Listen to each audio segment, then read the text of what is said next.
Hello, Jump Drive Minds. Welcome. Welcome back to Geeks Against The Machine podcast. I am Ian. And this is Sean. And we're talking more about geek culture and all the things that we do here on Jump Drive Minds. I'd say we just jump right into it. The last time that we spoke, which was a couple of weeks ago, which was mostly my fault due to scheduling and whatnot, you were talking about a game called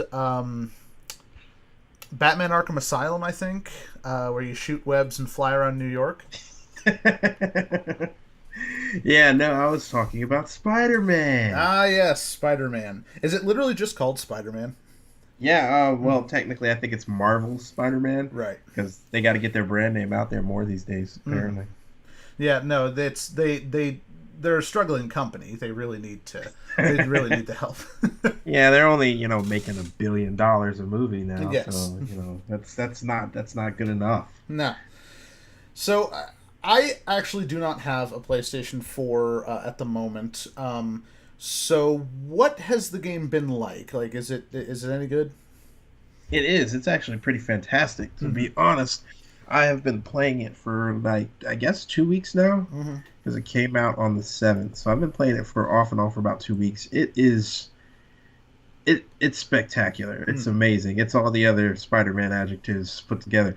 It reminds me a lot of how I felt when I played original Spider-Man 2. Oh yeah, the movie, the game. Yeah. So the swinging is amazing. It's even better than Spider-Man 2. The traversal mechanics. It's one of those things where it's easy to get into, and it has a learning curve for you to master. Once you get everything down, you feel like Spider-Man. You feel like you're just maneuvering through all these different things, all these jumps, all these launches, points, zips, and everything. It feels amazing, and the combat is just as amazing as well. We talked about how it was reminiscent of Arkham last time. Yeah. And it is, but it's far more personalized. It's far more personalized to Spider-Man. It's far more vertical. You get up into the air a lot. You fight guys. There was one fight in the game where I literally did not touch the ground. I was fighting 2 bad guys at once, and I literally did not touch the ground. And because you were just web strike, swing thing around and fly off them and stuff. Yep, it's like web strike this guy, zip over to him, punch him in the face a couple of times. Another guy will attack you from behind. You got to dodge him by jumping off the first guy, and then you're webbing around, you're swinging around, and then you swing over to that guy, and then you hit him a couple of times. It was spectacular. It was really amazing. Set pieces, awesome. Combat, awesome. Traversal, awesome. Story. Yeah, story's a little bit predictable, I guess, if you read a lot of Spider-Man or if you watch a lot of Spider-Man stuff, but even then, there was still some things that were just kind of I didn't expect them to do that. And then the game apparently slows to a crawl whenever you have to do the stealth missions. That's what a lot of people say. I don't mind it at all. I think it's a thing with pacing. I think some people just want to be Spider-Man all the time. Go, go, go, go, go. Right. But me personally, I felt like if you were doing that all the time, it would just get exhausting. So these stealth missions were kind of like a nice change of pace for me, where it just kind of slowed down, focused a little bit on what's going on and what's happening and all the story elements and all of that. Because I remember the previous generation games, Web of Shadows and Shattered Dimensions. I remember them not being quite enough like Spider-Man 2, because it felt like the majority of the game was still just the missions and the combat, and the whole web slinging thing kind of took a back seat to that. But in this game, apparently, it is everything that made the original, or I don't even know if we can call it the original, just Spider-Man 2, the movie, the game, everything that made that good, and then plus some extra stuff. Oh yeah, definitely. The open world is, far more realized. There are little tricks that they've done to make it feel way more active. they really didn't need to put that much detail on the streets as they did. To be like, they went all out. Like the character models on the streets, like they could have gotten away with a you know they could have gotten away with a lot if they wanted to. Right. But they did. They didn't go that route. They went and gave it all the detail down on the streets, on the street level. They went and gave it all the detail up on the roofs, top levels. They could have just had, blank rooftops or whatever, but no, they decided they were going to put all these things that you could point launch off of. They could have done a New York without fire escapes, but they said, no, we're going to put the fire escapes in, and then we're going to figure out like unique ways for you to traverse these fire escapes without having to slow down. It's pretty good. It's a very well made, well crafted, well thought out game. Well, are there any games coming up in the future that you're looking forward to? Let's see here. In the near future, Red Dead, of course. Oh yes, that's this month, isn't it?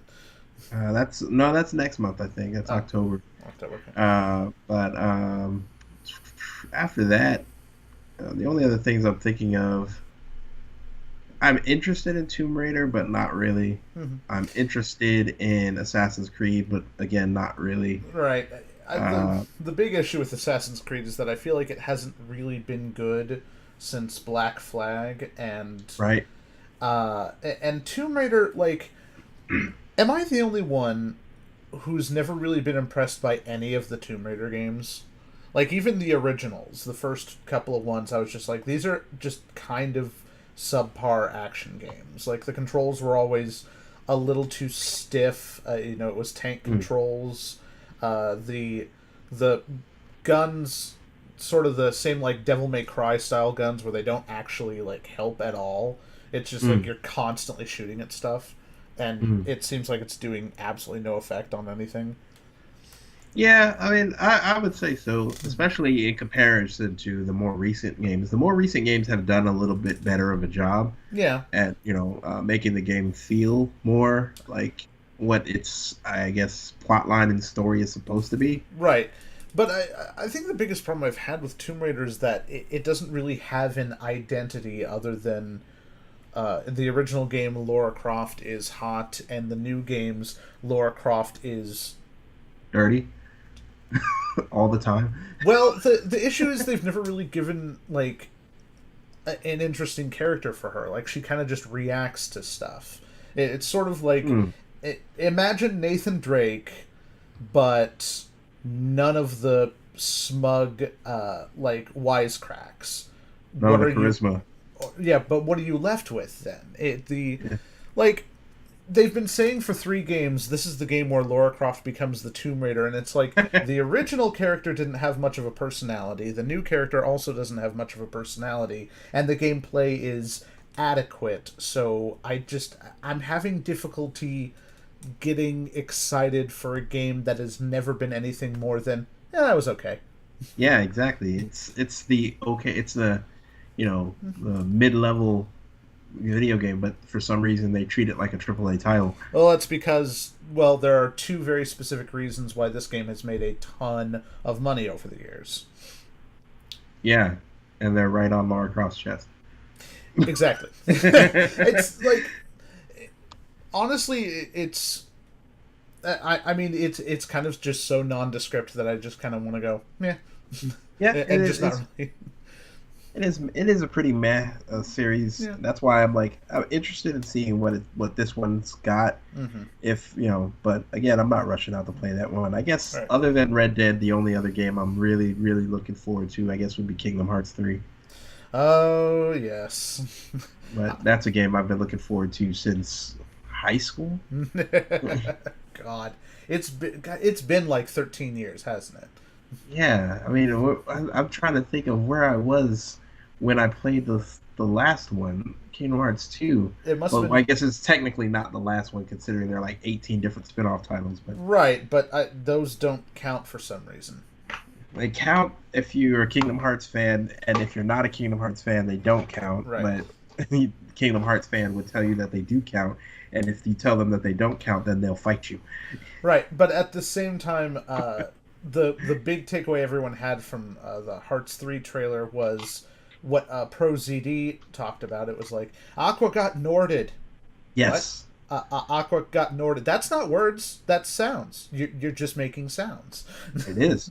I don't understand what that means. All right, it's a really... I don't think anybody really understands what that means. Even the people who say they understand what it means don't really understand what it means. There are entire video channels on YouTube devoted to figuring out what that means. So, from what I can take away, there is this character in one of the side games. Her name's Aqua. Everyone likes her because she's a badass character. And, oh yeah, she's awesome. And she got transported to a weird dimension and covered in black goo, and now that she's covered in black goo, she's evil, and that's bad. Oh, I could tell you the entire story of Kingdom Hearts at some point. That would take a whole other podcast for us to do that. Because I've played Kingdom Hearts 1 and a tiny bit of 2. I just remember playing 1 until about a halfway point and going, I'm stuck, and I don't know how to continue. And then I just was like, I'll come back to this later, and then I just never came back to it later. Yeah, it's one of those games where it's just like either you were hardcore into it or you were hardcore like just meh about it. But I got into it. They looped me in somehow, right? And I can't wait for 3. So that's out of all the games that are coming out this year and next year. I think those are the only 2 that I'm really super excited about right now. Well, I can tell you this. I am very excited to see what they do with the new Superman film. I think Henry Cavill's going to do a really good job. And, what's this? I'm being handed something here. Yeah, you are. He's not going to be in the movie. So, I've watched a couple of people talk about this online. I've actually got a theory about this myself. I think... like, this was decided a long time ago. Of course it was. Because, like, I mean, Henry Cavill's still a fairly young dude. Like, why would he choose... seriously, was it that big of a deal to shave a mustache? Or did he just go, I don't want to be a part of this. Tom Cruise's movie's probably going to make me more money and be a lot better for my career. Well, I think that whole thing was that he was done with the Justice League movie. Right. They were supposed to be done shooting. Right. So he was free to pursue other projects at this point. And then they were just like, well, no, we want you back because we realize the movie sucks. So we want to get a different director, and he wants to reshoot different scenes. Well, that's part of it. Part of it was also they had to get a different director because Snyder's family had a really horrible tragedy happen to them. Honestly, I don't really think that had anything to do with what happened. I really don't. I actually do. Like, I'm pretty positive that. Well, his daughter died. That's yeah, no, that was terrible. But I honestly think that Snyder getting fired was decided before that ever even came up. And as crappy as it is to say, I think that they used his daughter's death as a face-saving maneuver. Which is kind of crappy of them. Well, yeah, I mean, they're a big company. They're going to do whatever they can to try and save face, so you're probably not wrong. Because what had happened was Whedon got brought in well before the thing happened with his daughter. So, with Snyder's daughter. So, he was already basically in-house. Essentially, they said helping out with the project before that even transpired, and then all of a sudden they were like, well Zach's gonna step away because of this tragedy, and we're gonna just have Josh come in and just finish the picture. He's gonna do it exactly like Zach was going to do it, but he's just gonna finish the picture because of this tragedy. I was like, yeah, right. No, that's not what happened. Like, I didn't see Justice League right away when it came out in theaters because I had seen a lot of the other DC films, and I was just going, other than Wonder Woman, this just doesn't really look all that interesting. And so when I finally got a chance to see Justice League, it's a weird mishmash of a movie because it really feels like Zack Snyder's aesthetic with Joss Whedon. Like, he didn't even change the script all that much. It was more just like he threw a couple of Whedonisms in there in a few places. And like the whole Aquaman accidentally sitting on Wonder Woman's rope. Lasso. Yeah, lasso. That was funny, but that was really out of place. Yeah, it was kind of weird. It was, but it was a funny scene. Yeah. But you also like I actually took an afternoon and watched Batman v Superman and then Justice League back to back, and there's a stark difference in how they were presented. Like, everyone, how are you still alive? How did you make it through that terrible tragedy? it feels like such a the script is tonally completely different. The dialogue just feels like it was written by two completely different people. It really felt like Justice League had almost nothing from Zack Snyder, but it had enough from Zack Snyder to where Joss Whedon was like, I can't really fix this. I can make it funnier, but I can't really fix this. It's like they needed to do the whole movie over again, but they just couldn't do it. Right. Especially not the time they had. Right. And I have I've had a weird sneaking suspicion for a while that after the whole debacle with like the mustache for Justice League, I was thinking to myself, is it really, like, seriously, could you not get a fake mustache that looks convincing enough for MI6, or could you not finish up MI6 then come back and reshoot some stuff? And because Cavill was so, like, either he was unwilling or just the studio, like, they couldn't figure out how to work with him, it really made me think, oh, he's just done being Superman. Like, there was no possibly. way. Yeah, possibly. I think that is a good point. Mm-hmm. I think it was more, just studios, butting heads back and forth, because both of them are kind of struggling right now. Paramount especially, but also Warner Brothers a little bit. It wouldn't surprise me to see them butt heads over something so dumb. I actually, like, there was a stat that was posted on Reddit, I want to say a few months back, that basically showed from the last 6 years, all the movie studios that had billion-dollar films, like 80% of them were Disney, 20% of them were Universal. Yeah. And nobody else came close. Yeah. Warner Brothers, Paramount, all the other studios are like really struggling right now. I mean, that's why Fox sold themselves. Oh yeah, Fox was they were failing. Well, Rupert Murdoch, essentially, from what I've been told, went to Disney and said, "Okay, look, Fox Sports is doing great, Fox News is doing great. My movie studio and television studio are just kind of like, they're a sinking ship.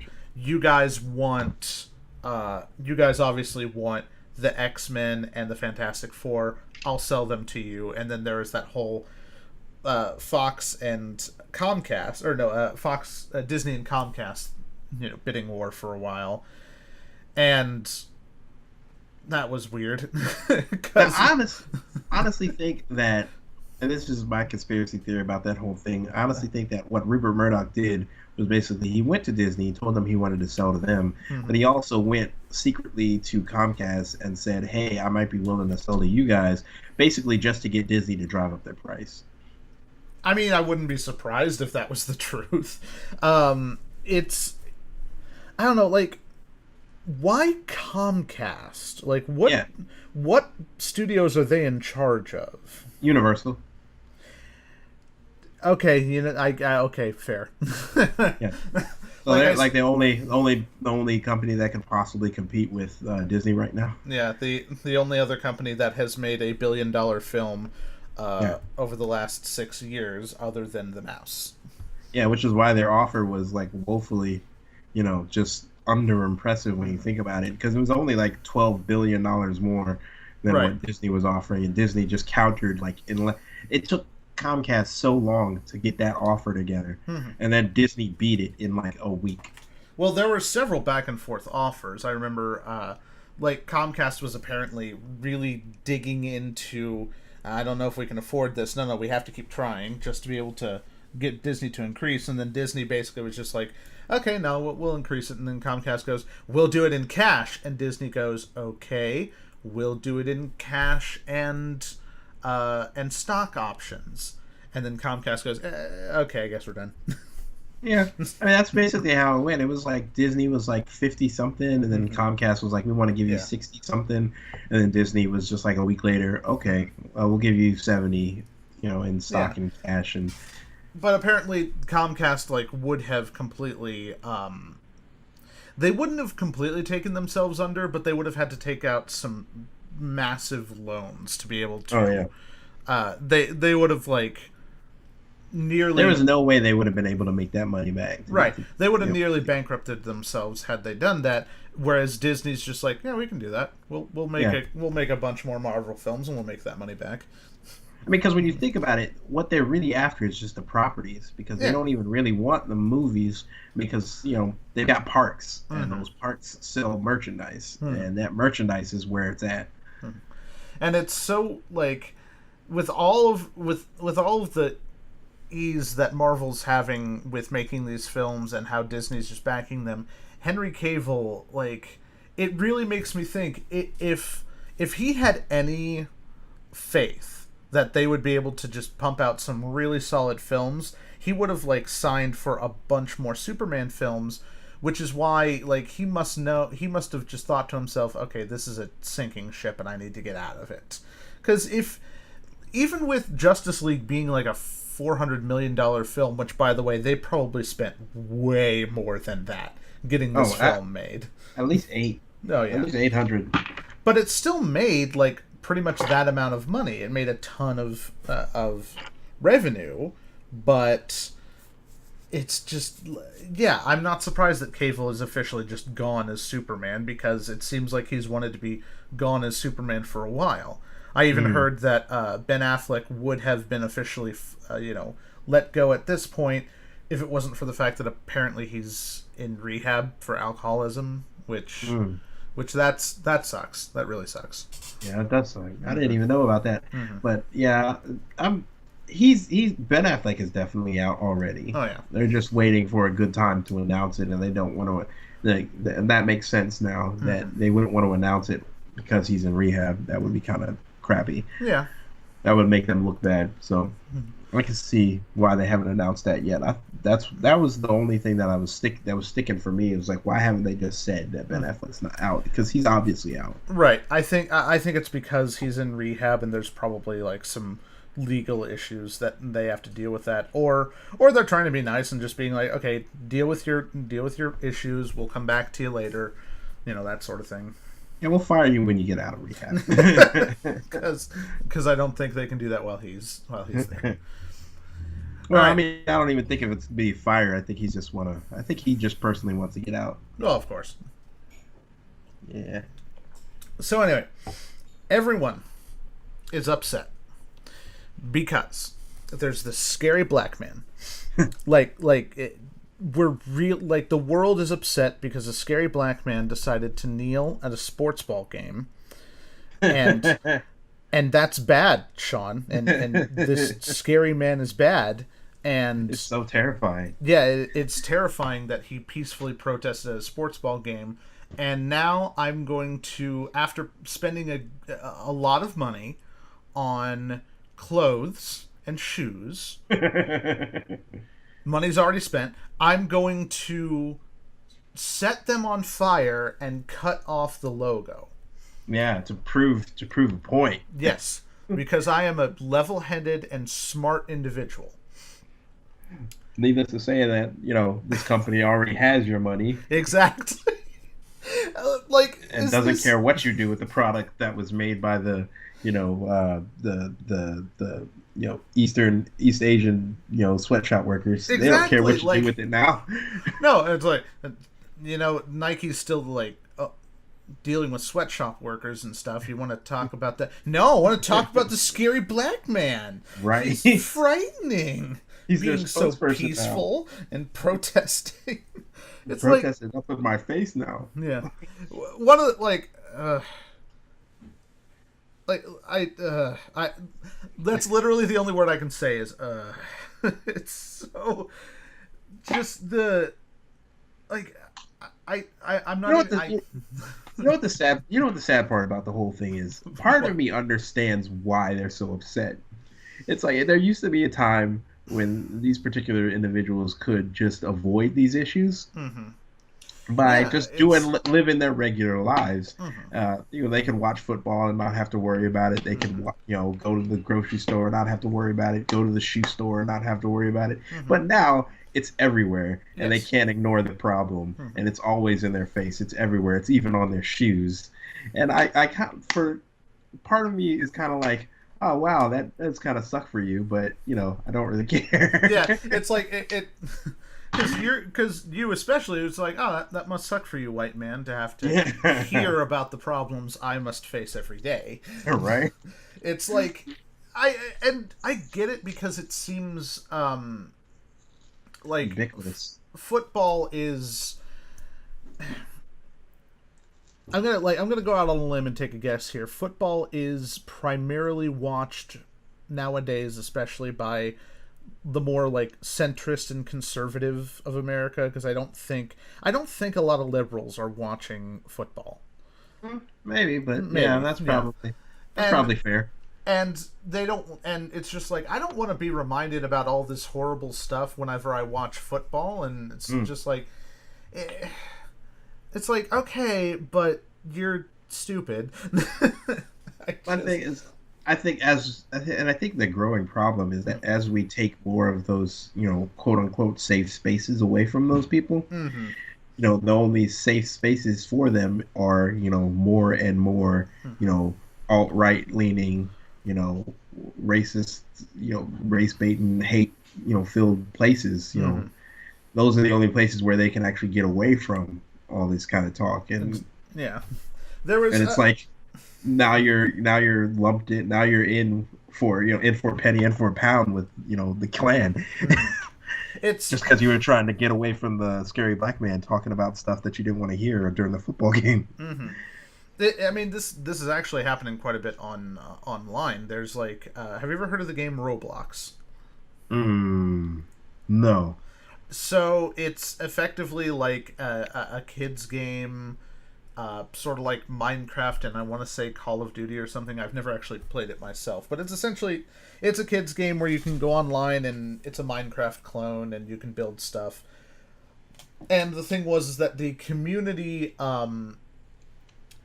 started to basically get alt-right and KKK members playing their games and playing the game because it was a small enough game but had enough clout to where there was a community, and it kind of got infiltrated by alt-right people. Wow. And they kind of took over the entire community, and then at that point it's just like, oh, the developers essentially kind of did nothing about it because they were just like, it's just like, we're trying to make some money. We're not going to tell people how to play our game. It's like, you should probably do something about that. Yeah, you should probably say something. It's it was also like, do you remember the website The Escapist? Yes, I do. Okay, same kind of thing happened there. During the whole 2014 Gamergate thing, The Escapist wanted to be more of a neutral site. It's like you can kind of talk about whatever you want, but then a lot of the alt-right people essentially went over to that website and started taking it over, and within about a year they had lost pretty much all of their content creators had left the site because they didn't want to deal with that crap. Yeah. This is actually, and we only actually found about this recently because the original editor-in-chief of that website, because the website kind of ran into the ground, because as it turns out, harboring the alt-right and the neo-Nazis and all those people like that, not a good business model. Yeah, but people tend to not like that. Yeah. The website apparently went up for sale. If it was like last year or something, and the original editor-in-chief who's not an alt-right neo-Nazi, was actually able to get it back and is now in the process of trying to get that whole website back together. But it's that same thing. It's Nike kind of taking a stand, going, you know what, we would rather burn the bridge with the Make America Great Again audience than like try and be a more neutral thing. And yeah, and I think that says more about, the alt-right than anything, because it's like, look, you realize these companies are refusing to associate with you because they're recognizing that it's bad for business. Yeah. It's like, you are bad for business. Associating with you is bad for business. People will lose money by associating with you. It's like, take a hint. Yes, it effectively, I don't want to admit this, but I'm going to say it anyway. Companies probably know more about how the tides are turning, how society is moving forward than we're willing to admit. So Nike taking a look at this and going, okay, we're just going to straight up side with Colin Kaepernick, and if we lose customers over this, screw it, we don't like those customers anyway. It is kind of a signal. It seems like a signal of the company saying, this is where society will eventually end up. We're eventually going to be a lot more equal than what we are. And so we're just going to start the ball. We may as well. Yeah, I mean, they've literally done a cost-benefit analysis on society. Yes. And said, this is the path that society's taking. If we go the other path, we stand to go bankrupt. So let's go with the path that keeps our company alive. So, it's, if Nike can see that this is the way that things are going, this is the way things are going. Which say what you will about Nike, they still do sweatshops, and that's mostly the reason why I don't buy their. Honestly, I'm trying to think. Do I have any Nike gear? I don't think I do. But at the same time, a company wanting to go, you know what, we are wanting to at least take a step forward in progress is probably way better. Yeah, and also, I really like the memes that have sprouted up, because every time I see someone doing a meme like that, inevitably there will be some comment from an alt-writer who goes, Colin Kaepernick, blah, blah, blah, I hate, blah, blah, blah. And that kind of just makes me feel a little bit better, because it's just like, we're pissing you off. Good. Awesome. Good. We need less of you in the world. Welcome to the Thunderdome. Two ideologies enter. Your ideology does not leave. Your ideology will be shoved into the ground and said, "You stupid, stop." We will light you on fire so that future generations can see the immolation and recognize you for the trash that you are. Exactly.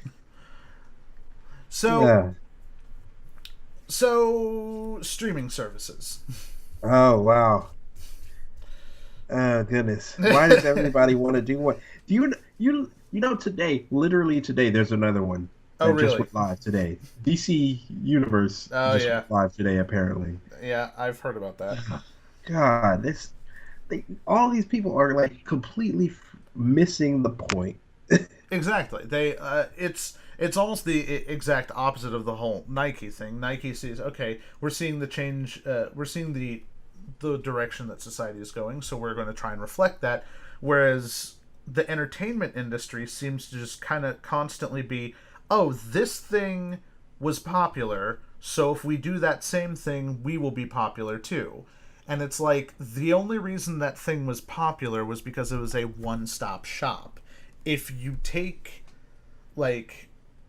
if you try and do your own thing, we're eventually just going to go back to cable, where it's 100 channels for $90 a month, right? Effectively. And it's frustrating, because you see this trend happening everywhere. It's happening in video games with everybody trying to do battle royale games. It's happening in streaming services with everybody trying to do their own streaming service. And it's like, the reason that this worked the first time was because it was unique. Mm-hmm. If you just copy it, that thing won't be unique anymore, and what you stand to do is ruin the whole thing for everybody, or at the best case scenario, that original unique thing will stand up and stand throughout, and all of these other copycats will just fail, and you'll have lost all your money for copying them. Mm-hmm. I mean, it is one of the reasons why Netflix started doing a lot more original content, was because they started losing licenses to the TV shows that they were streaming. Like, yeah, because now everybody's trying to do their own. Well, a lot of the companies who had TV shows on Netflix, they're just going, oh man, Netflix is making a ton of money off of our stuff. Granted, the companies were being paid for their licenses.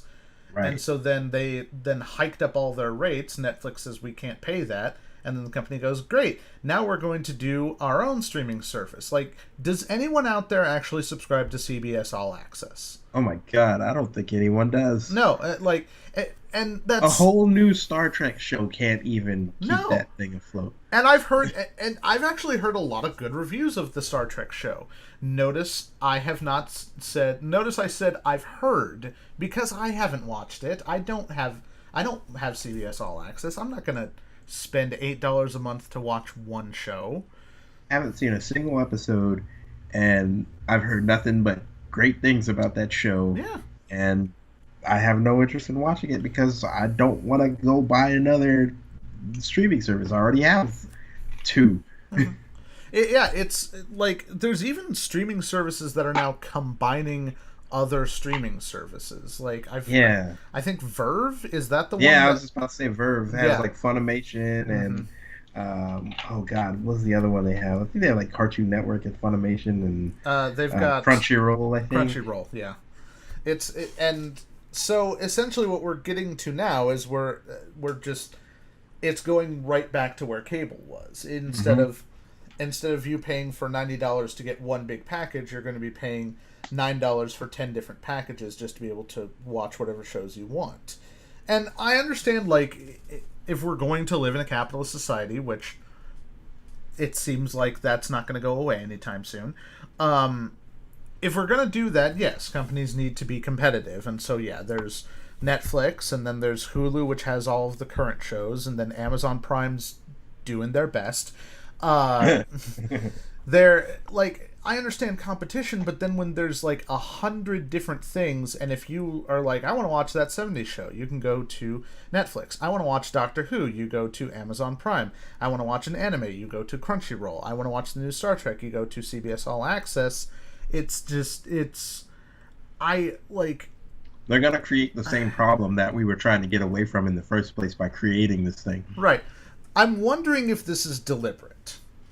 I don't want to buy into conspiracies, but it does kind of feel like maybe this is being manipulated in some way by, like, cable companies effectively investing in a bunch of different subscription-based mediums so that they can cableize the internet. Yeah, so essentially they can cableize the internet, because right now the only people who are watching cable are older people, and everyone else is either doing Netflix or YouTube. I think so. That's actually good. That's a good theory. I think that's a sound theory. Actually, it's probably what exactly is happening. Considering how hard they're going after net neutrality. Oh yeah. Although, from last I heard, we actually won the battle on net neutrality. That Comcast was able to overturn Ajit Pai. Although I haven't heard any new information on that recently. But last I heard that in the end we actually won. Was that true? I don't believe so. I'm pretty sure they were able to get to cut it out. But again, California's basically done something that basically stops Ajit Pai's movements to basically get rid of net neutrality. So eventually, basically once things swing back, as far as like if there actually is a blue wave as they call it, they'll roll all of this probably back in the next 4 to 8 years. It'll probably be rolled back, and net neutrality will be back again. Right.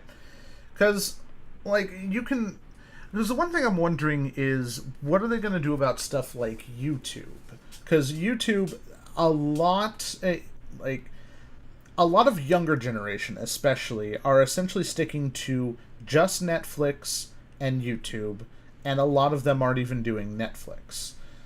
Because YouTube is free, because you can post any kind of thing on there, and not many people are talking about this, but a lot of people are still pirating, which is, like, especially knowing how computers work nowadays, I don't know how you would ever stop that. Because, you can't really. No, you can't, because the biggest TV show in the world right now, shot in the dark, is Game of Thrones. It is also the #1 most pirated show in the world right now. And smart companies like HBO don't care about that. Yeah, because they know enough people are going to not be able to pirate it and just will straight up, or don't want to go through the inconvenience of trying to pirate it, and will just straight up buy it out of convenience sake. Yeah, it's the same thing with, like, Nintendo, and a big thing that a lot of people are talking about with Nintendo right now is that they're not willing to put GameCube games on their, like, digital download service. Like, they've gotten a lot of NES, SNES, and N64 games, but other than the original physical copies of the games, you can't really get GameCube games anywhere. And a lot of people are deciding to pirate them because, well, I'm not going to spend, $60 on Super Mario Sunshine, a game that's, like, 15 years old. But then Nintendo is also now, like, hugely cracking down on old websites, like, because they used to just send cease and desist, or they used to try and get people to stop them from doing, like, emulators and piracy and stuff. And so now Nintendo's literally just suing people. They're just they're throwing their lawyers at them and saying, okay, you're gonna host an emulator site where you have our games on there. Cool, we're gonna just straight up sue you at this point. And it's like, rid of a lot of companies. And it's like, you have to provide... People want to play your games. You have to provide a means for them to do that, and it's really hard to do that with GameCube. And it's the same thing with, like, streaming services. People want to be able to get the easiest way to stream your stuff, and having $8 a month for a streaming site that I only want to see one show is not worth it. Yeah, nobody's going to do that. I mean, obviously, CBS All Access. Yeah. Because doesn't CBS also have the Seth MacFarlane, the Orville? Don't they also have that? Or is that a different... No, that's Fox. Oh, that's Fox, okay. Which is now Disney. Right. So, that'll be interesting. But yeah, it's like, CBS, who watches CBS? What shows are on CBS? I guess that's all of the CSIs? And The Big Bang Theory, which is gone now. Well, isn't it on its final season, or... Yeah, I think either this is its last season, or the last season that aired was its last. I don't know. Right. But I mean, you having all these different streaming services, I almost feel like us complaining about it's not going to do anything, because either every company is going to try and do streaming, a lot of them are going to fail, and then a lot of the companies are then just going to go, fine, we'll just give our stuff to Netflix, or eventually the cable companies are going to start some sort of a new thing where, you can have 10 different streaming services for $90 a month, and then we're literally just back to cable, except it's through the internet now. Yeah, probably. I think what's going to happen more than likely is that the free market's going to win out. Yeah. And people are just not going to buy 18 different streaming services. They're going to pick like one or two, or like just a small group of streaming services, and they're just going to stick with that. And those are the ones that are going to hold out, and the rest are just going to fall by the wayside and end up consolidating, trying to save themselves. Eventually you'll end up with just a few. I mean, it's the same thing that's happening with the the movie studios. I mean, now we've got fewer and fewer movie studios, as you do because everybody can make movies now. So. Right. The movie studio thing has also been coming for a long time. I remember when I was going to college and I was doing like film school and stuff. So this was between 2006 and 2012. I was in college for probably a lot longer than I should have been. Between those times, I was essentially told by a lot of people, do not make feature films. You will not make your money back. Mm. And this was true in like 2006. Because even with stuff like MoviePass, which I think is a great idea, but apparently MoviePass is having some difficulty keeping things afloat, even things like that aren't like they're helping small studios get their movies out, but in general, the only kind of movies that make money anymore are Blockbusters. yeah, blockbusters and franchise films. Mm-hmm. It used At to least, be at least at the theater, anyway. yeah. So that if you've got like a genre film in science fiction or a murder mystery or a drama or a romantic comedy or anything along those lines, you probably aren't going to make your money back. Yeah, at least not if you're going to make it in like if you're going to make it for a theatrical release. Mm-hmm. If you do like a small budget film, basically it's either big blockbuster or shoestring budget films now. Mm-hmm. There's no room for anything in the middle. Yeah, it's. I guess the ones in the middle are probably just going to have to go to either Netflix or Hulu or Amazon. Mm-hmm. Which, yeah, that's the other problem I have with these streaming services is that I like the idea that Netflix, Hulu, and Amazon, those three specifically, are willing to pick up original content.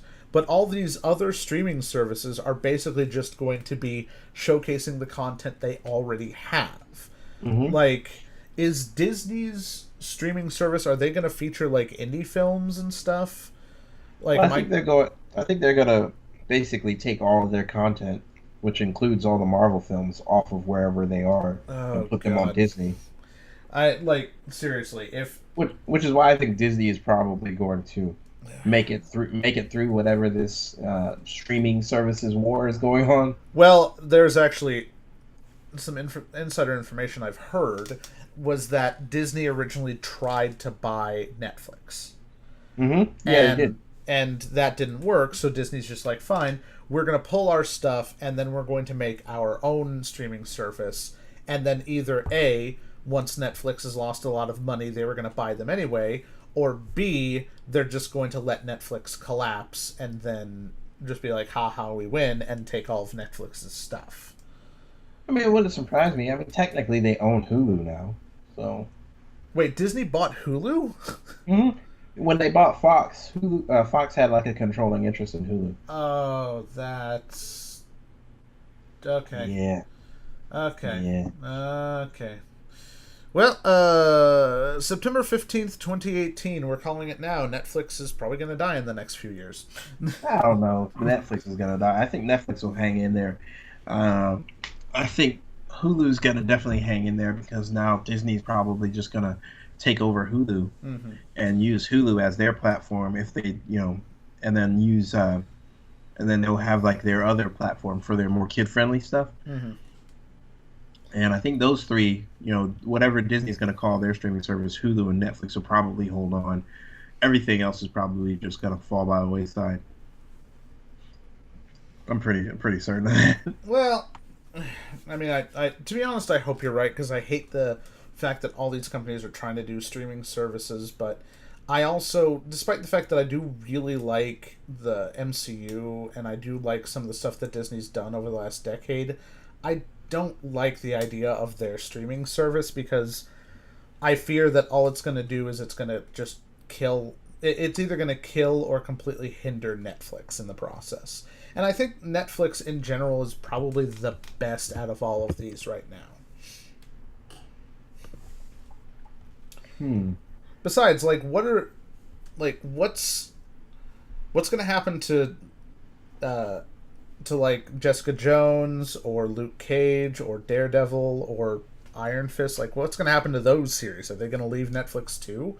Because that was originally a collaboration between Netflix and ABC, and ABC is owned by Disney. Mm-hmm. So I think either they'll pull them or they'll leave them alone. I'm not entirely certain about that. I mean, if it makes them money, why fool around with it? But we'll see what happens with that. That's the only thing that's really in question is those particular things. But I think Netflix Netflix will be fine without those. yeah, but it's still a big part. Like it's some of the best shows that they've done, especially Oh like yeah, definitely. Daredevil season 1, Jessica Jones season 1, Luke Cage season 2. Like it's really solid stuff. I kind of liked Luke Cage season 2 better than season 1. Yeah, I liked it. I enjoyed Iron Fist actually. Season 2 was actually pretty good. I haven't had a chance to watch it yet, but I've heard better reviews than season 1, which I still say is not that bad. It's just versus all the other shows, it was probably the weakest. Yeah, it definitely was the weakest. But this one, it seems like they've taken all the complaints that everybody had about the first season and just said, you know what, you're right. We're gonna do it different this time, and they actually did. Everybody said it's too long. Okay, we'll cut it down. It's now 8 episodes instead of 13. Okay. They said, oh, the kung fu, wasn't good enough. It didn't look, impressive enough. It didn't look real enough. Okay, we'll bring in a real fight choreographer and we'll do it right this time. And they did. It looks way more impressive. So, I definitely enjoyed it. It was a quick watch. It only took a couple of hours to get through it. All right. So, one last subject that I wanted to talk about, which I'm kind of interested in hearing what your take is on this. You sent a thing to me saying why Sony is refusing crossplay and why it's not stupid. Oh, yeah, I did. So, yeah, Sony's refusing crossplay pretty much on their platform with Fortnite, with Rocket League, with a lot of their games, while like the Switch is actually allowing people to do crossplay with Fortnite, and because Nintendo for the longest time has kind of been the how do I put this? They've been lagging behind on the underdog. Yeah, they're the underdog when it comes to like regular games. They're doing super well with their own in-house games and franchise and stuff, but. You think that Sony refusing crossplay is not terrible? Well, here's the thing. It's from the point of view of the consumer, this sucks. Yeah. It's just a stupid move. And it seems like it's a stupid move. But from a business perspective, this actually makes the most sense for them. Crossplay with like Xbox and Nintendo doesn't really gain Sony anything monetarily speaking. Sure, it might make people feel better about Sony. It might make people happy that they can play with their friends on Xbox. It'll make probably some Xbox fans and some Nintendo fans happy. But that's the last thing they want to do. They don't want to make any Xbox or Nintendo fans happy. They want to make them buy PlayStations. And I mean, like that. That's why they've been knocking it out of the park with these exclusives lately, is because they are trying to build up the case for you should buy a PlayStation. You shouldn't have an Xbox. You should have a PlayStation. What does Xbox have that we don't have? All they've got going for them right now is the fact that Xbox has the superior hardware. Hands down, no debate, unequivocally, they have the superior machine. But they don't have anything to play on it. And that's Sony's. And pretty much that's the biggest, most effective, and only card Sony really has to play right now, and they're going to play the crap out of it. So my issue with that is that Sony, from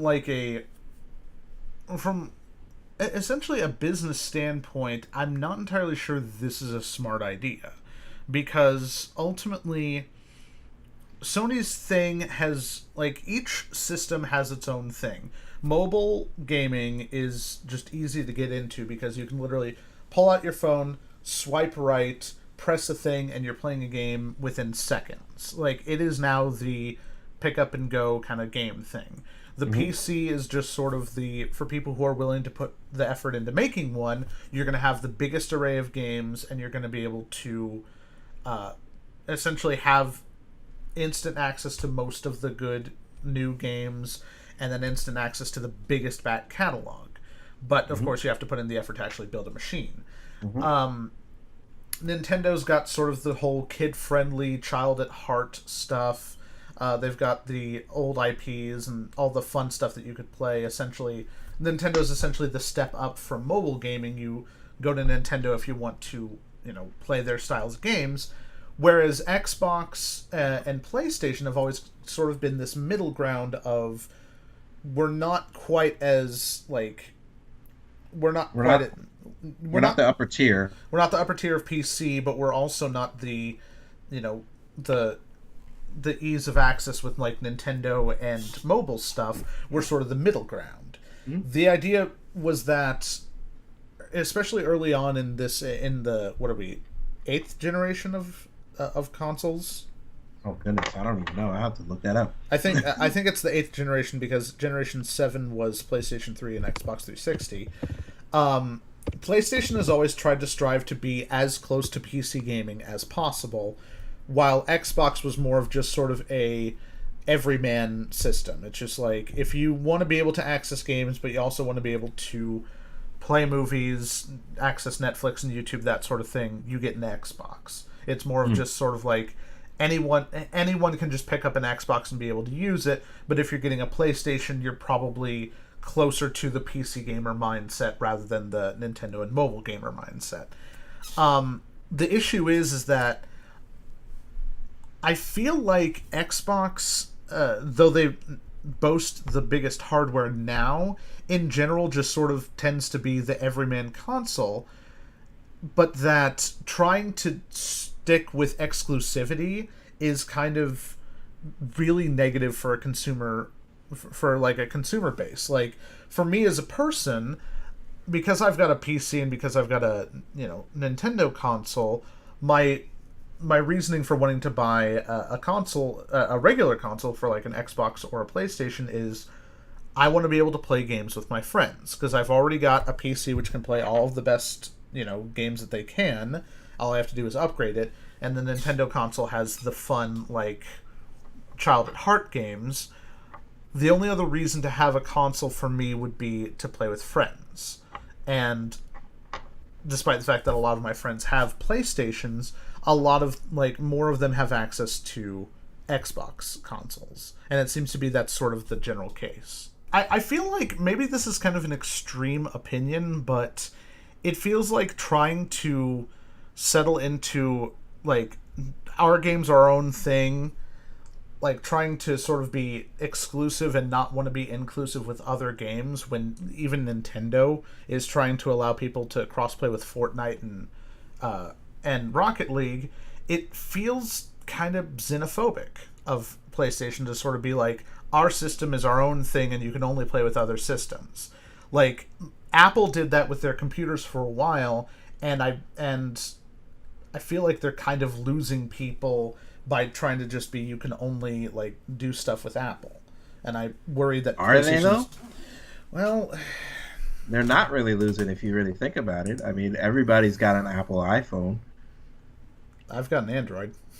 Well, I mean, you would be in the minority though. Most people are buying Apple. Yeah, and that's the thing that they want. They want to win. Mm-hmm. And PlayStation's in that position where everybody's buying our product, so it doesn't benefit them to allow the people who are engaging with their product to engage with other products. And it doesn't benefit them to allow people who bought other products to engage with their exclusive titles or their product. It benefits them to say, hey, look, everybody's over here. Don't you want to be over here too? And that sucks for, like I said, it's on the consumer side, it sucks. And it seems like it's a dumb move. But on the business side, they know that tactic works because it's worked in the past and it continues to work. I mean, you look at Apple; they're now $1 trillion company, and that was their tactic too. And PlayStation's just running the same game. Well, I like I said, it sucks for everybody. It sucks for people, but it probably means they're gonna win. The thing is that this isn't really like the whole console wars thing isn't like it's one of the reasons why with the old channel I was kind of reluctant to do a console wars thing because it seems to be more of a gray area nowadays. It's just sort of like if you want there's not really going to be a winner in this. If Microsoft stops doing consoles, they still have Windows on every computer that has ever existed for all of eternity.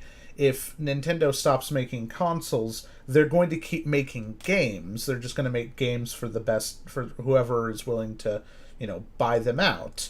If PlayStation stops making consoles, what else do they do? Is my question. Like, they need to... I mean, they still have the game studios that would make games, but the thing, it's not a matter of them stopping making... It's not a matter of all of them stop making consoles. It's a matter of everybody but one. Mm-hmm. And that's what they're looking for. They want to be the one that doesn't have to stop making consoles, so that everybody... They want to be... All these companies are basically just trying to get to the point where every game is on their console, right? And which is in the end, the best case scenario for consumers is that every game would be able to be played on one console. But it's also the worst case scenario for consumers at the same time, because then they can charge whatever they want. Exactly. Mm-hmm. Although I will say, if a price for a PlayStation or an Xbox ever goes above like $700 or $800, everyone's just going to do PC at that point, because they're just like, oh, I can build a pretty decent PC at that price, and then upgrading this component next year for $100, that component for $50, this component for $100 is going to be much easier maintenance than having to buy a brand new console for $400 or $500 every year or so, or every couple of years. Yeah. But again, that would be another aspect of the competition, and then they just have to worry about competing with PC. Well, they're already trying to compete with PC and failing. Oh yeah, they are. Oh, they are. Yeah, exactly. But they're failing because basically they're still having to devote resources to competing with other consoles. But if they could focus on PC, then you'd see a real fight between them. But for right now, I think they're just comfortable, competing with the other consoles, trying to one up each other. But honestly, I think it's the best. I think it's the best for them to continue competing. I don't think it's in the best interest for them to actually conglomerate, really, to be completely honest, because if they did, then we'd all be screwed because they could charge us whatever they wanted, like you said. I like, especially with PlayStation and Xbox, other than PlayStation has a few more exclusives, I'm finding myself thinking, like, because I've had access to a PlayStation and Xbox in the past, but I keep thinking to myself, I haven't actually purchased a Gen 8 console yet, other than like upgrading a PC and stuff, and I'm wondering, do I really need to buy an Xbox or a PlayStation? And nothing about these games have really made me want to jump out and say, yes, I have to get this right now. I guess Spider-Man's probably the closest that we've come, but at the same time, it's Insomniac, and Insomniac has made games for other systems. I have a sneaking suspicion with the success of this Spider-Man game that it's going to get ported to PC at some point. I sincerely doubt that. You sure? Yeah, Sony is pretty hardcore on that one. I mean, Insomniac did make it, but they made it in an exclusivity deal with Sony. Sony owns the Spider-Man license. So, they do. Yeah, Sony owns the Spider-Man license for video games because they made a deal with Marvel over the movies, if you recall. This was part of the deal. Yeah, I'm actually curious how many other Spider-Man games are available on something like Steam. Well, technically, Marvel owns the Spider-Man license. I should correct myself. So Marvel owns it, but they're licensing it to Sony, who in turn hired Insomniac to make the game. Wait, I thought Sony owned the rights. I thought Sony owned the rights to Spider-Man. That's why. Well, they own the rights to the movie, but they don't own the rights to. They don't actually own the rights to the game. Marvel still owns. Marvel got all the rights back because, sorry, excuse me, Activision had them back when Marvel sold Marvel was selling a whole bunch of their rights off when they were about to go bankrupt. Yeah, I or remember when that. they did go bankrupt. So they sold the Spider-Man sold the Spider-Man movie rights to Sony, sold the Spider-Man game rights to Activision, but they recently got them back. So this is interesting. I actually just decided to look up Spider-Man games on Steam just to be able to see are there any of the old games? And evidently, there's only 3 Spider-Man games on Steam. One is a DLC for Marvel vs. Capcom. One's a DLC for Lego Marvel's Avengers, and the other is apparently some sort of a Spider-Man Homecoming virtual reality game for the Vive. So beyond that, yeah, there's basically no Spider-Man games on Steam. And so that actually makes me think, oh, maybe Sony really does just have exclusive rights to all the Spider-Man games. But then why was it that Spider-Man 2, the movie, the game, was able to be on Xbox and GameCube back in the day, and a lot of the newer Spider-Man games have also been on Xbox? Well, that was because that was back when Activision owned the rights. Ah, okay. So Sony's got the rights back from Activision. Yeah, they just got them back within the last 4-5 years or so. After the trying to think what the most recent Spider-Man game was. After that game, the rights kind of went back to Marvel, and then Marvel basically licensed them to Sony in exchange for Sony giving them the rights to use Spider-Man in their movies. I remember, I think the last game I heard about was Amazing Spider-Man, the movie, the game. Yeah, I think it was Amazing Spider-Man. Yeah, either that or if there was an Amazing Spider-Man 2. There was. That was the one. It was Amazing Spider-Man 2, the movie, the game, because it had Rhino and Green Goblin and Electro in it, but it also had Black Cat and I think I think I remember that. I think Mysterio was in it. Maybe. I'm not sure. I'd have to go back and look at it. But yeah, I think you're right. And so after that, when Marvel and Sony made the Spider-Man deal, that would be when the rights went back to them. Okay. Well, then, I mean, I don't have the money to spend on a PlayStation 4, but, well, PlayStation, congratulations. You might be succeeding, because I might just have to buy your console if I want to keep up with stuff that isn't on Steam. Right? Well, eventually, I think one day we'll probably come to a situation where somebody builds a machine that can play everybody's games, and I think that'll be an interesting day. I remember see what happens to them. I remember there was a big deal about that when the PlayStation 3 came out. It was 2006 or 7.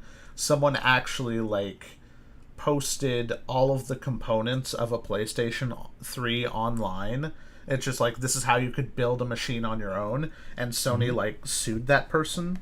I remember hearing stories about that because Sony didn't want people to know about it. And it's just this is what PCs are, essentially. Yeah.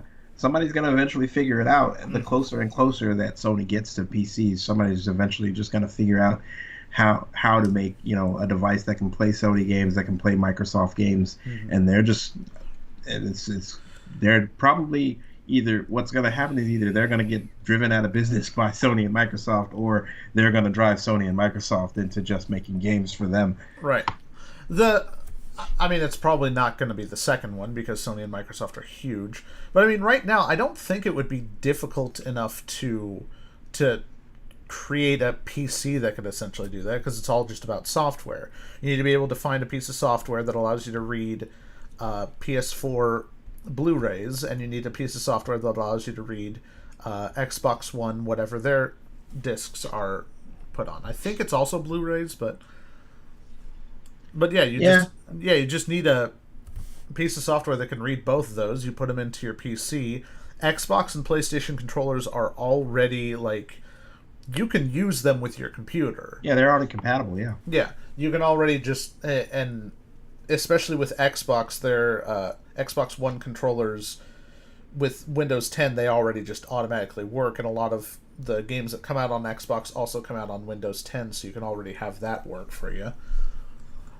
Yeah, that's why personally I think, Xbox is going to stick around for a lot longer than people think, just because of the fact that they already got, all of their games coming out on PC. So, I mean, they're making the move towards PC ever closer every generation. So, maybe you're right. Maybe, like, sticking with exclusivity and doing the whole Nintendo route is probably what's going to be better for Sony.